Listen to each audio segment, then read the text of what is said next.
اس انگوٹھی کو اپنے پاس رکھ لو اور قادسیہ کی طرف چلے جاؤ، وہاں پر میرا بھائی دروغہ ہے، آپ وہاں جا کر کے اس انگوٹھی کو دکھانا اور میرے حوالے سے بات کرنا اور اپنے ساری تفصیل بتا دینا، وہ تم کو مدت المربع چھوڑوا دیں گے۔ یہ ان بچوں کو وہ دروغہ جیل باہر نکالتا ہے اور قادسیہ کی طرف روانہ کر دیتا ہے۔ یہ بچے ننھی سی عمر ہے، ان کو کیا پتا قادسیہ کہاں ہے، اور جس نے ان کو روانہ کیا تھا اس کا نام شکور تھا، اس نے اپنی انگوٹھی دی اور ان دونوں بچوں کو روانہ کر دیا۔ یہ دونوں بچے دوڑتے ہوئے جاتے ہیں، نکلتے ہیں، رات بھر جو ہے سفر کرتے ہیں۔ صبح جب صبح ہوتی ہے تو دیکھتے ہیں کہ ایک چٹیل میدان میں پہنچ چکے ہیں۔ صبح ہو چکی ہے، بڑی گھبراہٹ ان کے دل میں ہے، دور دور تک کوئی گھر نظر نہیں آ رہا ہے، تو ان کو جو ہے اسی میدان میں ایک پیڑ نظر آیا جس کی جڑ کھوکھلی تھی۔ اس کھوکھلی جڑ میں جا کر کے دونوں بچے چھپ کر کے بیٹھ گئے۔ کچھ دیر کے بعد وہاں پر ایک عورت کا گزر ہوا، ایک باندی کا گزر ہوا۔ اس باندی نے دیکھا کہ دو خوبصورت سے بچے پیڑ کی اس کھوکھلی جگہ میں اپنے آپ کو چھپائے ہوئے ہیں۔ جب اس باندی نے دیکھا تو وہ باندی ان بچوں کے قریب ہوئی اور کہا کہ تم کون ہو اور تم یہاں کیا کر رہے ہو؟ یہاں تو کوئی دور تک گھر بھی نہیں ہے۔ بچوں نے کہا کہ ہم مسلم بن عقیل کے شہزادے ہیں اور ہمارے والد کو شہید کر دیا گیا ہے اور ہمارا یہاں کوئی نہیں ہے۔ تو اس باندی نے کہا کہ ایسا کرو، ہماری بڑی دیکھ بھال کرے گی اور تم جہاں جانا چاہتے ہو میری مالکہ تمہیں تمہاری منزل تک پہنچانے میں مدد کرے گی۔ مجھ پر اعتبار کرو، مجھ پر بھروسہ کرو اور میرے ساتھ چلو اور میری مالکہ کے پاس بیٹھو، یقیناً وہ تمہاری ہمدردی کرے گی اور تمہارا ساتھ دے گی۔ یہ دونوں بچے اس کنیز کے کہنے میں آ کر کے اس کے ساتھ اپنی اس مالکہ کے گھر پہ چلتے ہیں۔ جب یہ خادمہ، یہ کنیز ان دونوں بچوں کو اپنی مالکہ کے پاس لے جا کر کے بتاتی ہے کہ یہ مسلم بن عقیل کے شہزادے ہیں، خاندان رسول کے چشم و چراغ ہیں، کیونکہ وہ عورت بڑی محب تھی، اہل بیت سے بڑی محبت تھی۔ ان دونوں بچوں کو نہلاتی ہے، دھلاتی ہے، کھانا کھلاتی ہے، پلاتی ہے اور ان کا خوب خیال رکھتی ہے اور ان کو اپنے گھر میں ایک کمرے میں جگہ دیتی ہے۔ جب رات کا وقت ہوتا ہے ان بچوں کو سلا دیتی ہے۔ رات کو اس عورت کا شوہر بڑی بال پراگندہ تھکی ہوئی حالت میں اور اس کے چہرے پر نقاہت کے آثار، تھکاوٹ کے آثار نظر آ رہے تھے۔ اس کی عورت نے پوچھا، اس کی بیوی نے پوچھا کہ اتنے تھکے ہوئے کیوں؟ آج تمہارے چہرے پر اتنی تھکاوٹ کیوں محسوس ہو رہی ہے؟ اس کا شوہر جس کا نام حارث تھا اس نے کہا کہ آج میں مسلم بن عقیل کے شہزادوں کو تلاش کرنے کے لیے نکلا تھا۔ معاملہ یہ ہے کہ ابن زیاد نے ان بچوں کی تلاش کرنے والے کے لیے انعام و اکرام کا فیصلہ کیا ہے اور اعلان کر دیا ہے اور بتایا ہے کہ جو ان بچوں کو تلاش کر کے میرے پاس لائے گا میں اسے گھوڑا دوں گا، لباس فاخرہ دوں گا اور بہت زیادہ اس کو روپے پیسے بھی میرے جانے سے اس کو انعام کے طور پر دیے جائیں گے۔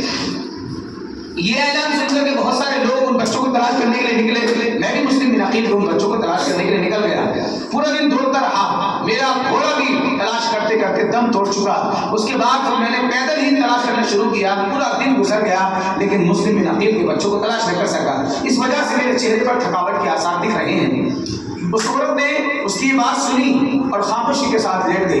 رات میں وہ بچے جس کمرے میں سو رہے تھے، اچانک اس میں سے ایک بھائی خواب دیکھتا ہے اور خواب دیکھنے کے بعد اپنے بھائی کو اٹھاتا ہے۔ اس کا بھائی پوچھتا ہے کہ تم نے کیسا خواب دیکھا ہے؟ تو اپنے پورے خواب کے رودات بیان کرتا ہے کہ میں نے خواب میں دیکھا ہے کہ ہمیں رسول اللہ صلی اللہ علیہ وسلم، میں نے دیکھا ہے کہ رسول اللہ صلی اللہ علیہ وسلم، حضرت فاطمہ الزہرا، حضرت علی کرم اللہ وجہہ الکریم، حضرت امام حسن اور ہمارے والد گرامی سب ایک ساتھ جو ہے جنت میں آرام فرما ہیں اور وہ کہہ رہے ہیں۔ رسول اللہ صلی اللہ علیہ وسلم اپنے والد سے پوچھ رہے تھے کہ مسلم تم اکیلے آ گئے اور تم اپنے بچوں کو مصیبت میں چھوڑ کر کے آ گئے؟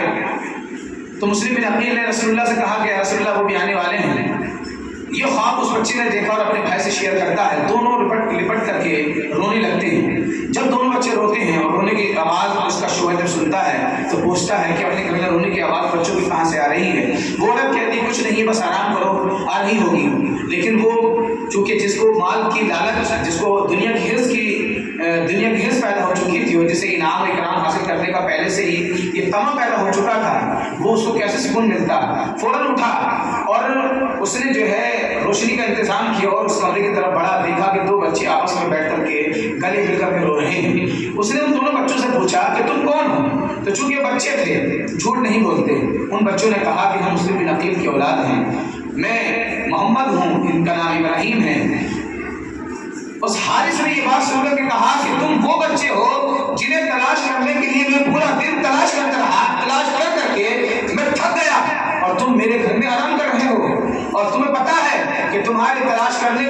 ابن زیاد نے بہت زیادہ انعام و اکرام کا اعلان کیا ہے. پوری رات گزر گئی، جیسی صبح ہوئی ان دونوں بچوں کو پکڑا اور کہا کہ چلو میں تمہیں ابن زیاد کے پاس لے کر کے چلتا ہوں اور میں تاکہ انعام و اکرام حاصل کر لوں اور تمہیں اس کے سپرد کر دوں. اس کی بیوی اس کو سمجھاتی ہے کہ دیکھو یہ خاندان رسالت کے چشم و چراغ ہیں، یہ مسلم بن عقیل کے ننھے منھے بچے ہیں، ان کا کوئی قصور نہیں ہے، آپ ان کو ان کے ابن زیاد کے پاس لے جا کر کیوں رکھنا چاہتے ہیں؟ ان کے ساتھ وہ اچھا سلوک نہیں کرے گا، اس کو ان کے پاس لے کر کے مت جاؤ. لیکن چونکہ اسے مال کی لالچ اور اس کی تمنا اس کو حاصل ہو چکی تھی، وہ کسی بھی حد تک ماننے کو تیار نہ ہوا، حتیٰ کہ اس نے اپنے غلام کو بھی زخمی کر دیا، اپنے بیٹے کو بھی زخمی کر دیا، اس کے راستے میں اس کی بیوی آئی اس کو بھی زخمی کر دیا. لیکن اس نے کسی کو نہ سنا اور اس کے دل میں خیال پیدا ہوا کہ اگر میں ان دونوں بچوں کو راستے سے لے کر کے جاؤں گا، ممکن ہے کہ کچھ لوگ مجھ سے ان بچوں کو چھین لیں اور جو انعام و اکرام مجھے ملنے والا ہو وہ ان بچوں کو چھین کر کے وہی انعام و اکرام حاصل کر لے. اس نے سوچا کہ ان بچوں کو میں شہید کر کے ان کی گردنیں کاٹ کر کے ایک تھیلے میں رکھ لیتا ہوں اور ان کی گردنوں کو ابن زیاد کے پاس بھیج دیتا ہوں تاکہ کسی کو پتہ بھی نہ چلے کہ میں کسے لے کے جا رہا ہوں اور میں ابن زیاد سے انعام و اکرام بھی حاصل کر لوں. اس سخت دل نے اپنی بیوی کو، اپنے غلام کو، اپنے بیٹے کو زخمی کرتے ہوئے، حتیٰ کہ اس کا بیٹا جب اس کے وار سے مر گیا تو اس کے بیٹے کی ماں جب دیکھا کہ اس کا جوان بیٹا مر گیا ہے تو وہ بھی صدمے میں مر گئی. اس نے ماں کے چکر میں اپنے بیٹے کو بھی مار دیا، حارث نے اپنی بیوی کو بھی مار دیا، اس کا جو غلام تھا اس غلام کو بھی زخمی کر دیا اور ان دونوں بچوں کی گردنوں کو کاٹ کر کے ایک کپڑے میں رکھتا ہے، تھیلے میں رکھتا ہے اور لے جا کر کے ابن زیاد کے پاس رکھ دیتا ہے. ابن زیاد سے جا کر کہتا ہے کہ امیر المؤمنین مجھے آپ میرا انعام دیجیے. ابن زیاد نے کہا کہ تمہیں کس چیز کا انعام چاہیے؟ اس نے کہا کہ آپ نے اعلان کرایا تھا کہ جو مسلم بن عقیل کے بچوں کو لے کر کے آئے گا میں اسے انعام و اکرام سے نوازوں گا. میں اس تھیلے میں، اس کپڑے میں ان دونوں بچوں کے سر لے کر کے آیا ہوں، ان کے بدلے مجھے انعام چاہیے.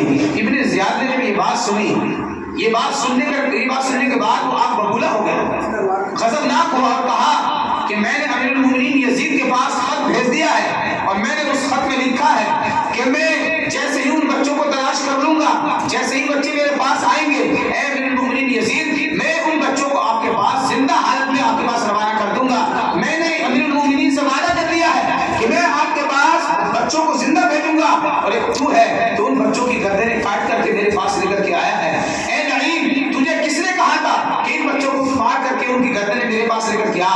میں نے تو زندہ تلاش کرنے کے لیے حکم دیا تھا، میں نے تو زندہ ان کو پکڑنے کے لیے کہا تھا، تو ان کو قتل کر کے کیوں لے کر کے آیا ہے؟ اس وجہ سے وہ اس پر غضبناک ہوا. ابن زیاد نے کہا اس مردود کو، اس نالائق کو جس نے میرے حکم کی عدولی کی ہے، جس نے میرے حکم کی مخالفت کی ہے، اس کو جاؤ اور اس کو قتل کر دو اور اس کو لے جا کر کے جس طرح اس نے اس بے رحمی سے بھی قتل کیا ہے اس کو بھی قتل کر دو کیونکہ اس نے میرے حکم کی خلاف ورزی کی ہے. جلاد نے اس حارث کو لیا اور جا کر کے اس کو قتل کر دیا. اسے کہتے ہیں کہ جس نے مال کے لالچ میں اور تمام دو معصوم اور ننھے بچوں کی جان لے لی اور اس مال میں اس شخص کی بھی جان لے لی جو دوسروں کو مارنے کے بعد مال حاصل کرنا چاہتا تھا. اور ابن زیاد نے اس قاتل کو اپنے جلاد کے ذریعے سے قتل کروا دیا اور کہا کہ تو نے میرے حکم کی مخالفت کی ہے، اس وجہ سے اس بات کا مستحق ہے کہ تجھے بھی جان سے مار دیا جائے. دھوبی گھر کا نہ دونوں بچوں کی جان لی.